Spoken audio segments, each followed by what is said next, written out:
Et là, on parle d'une Oldsmobile Toronado 68. Je l'ai depuis, j'ai eu ce véhicule depuis 2 ou 3 ans. J'ai été le chercher dans le coin de Sorel.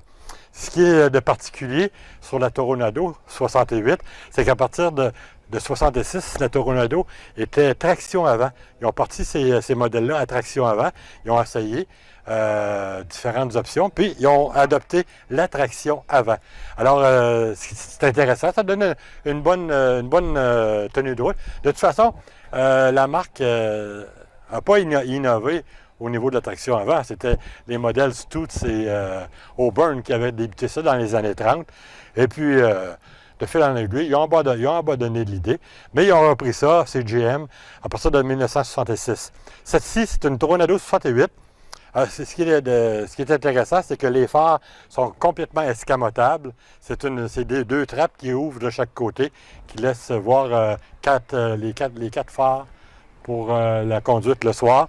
Une autre particularité dans cette voiture, en plus de la traction avant, en plus des phares escamotables, c'est le speedomètre, le compte-tour, qui est un barillet qui tourne comme un barillet finalement. C'est un barillet.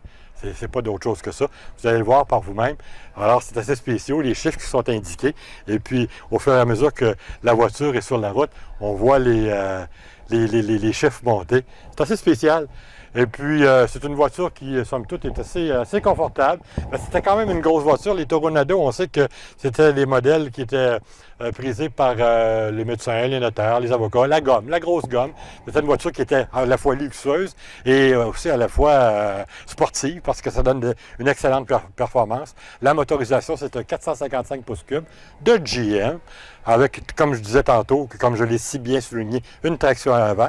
Toronado 1968. Le modèle qu'on a ici, c'est une voiture qui est quand même bien conservée. Directement de chez moi. C'était Régent Drouin pour les produits RD.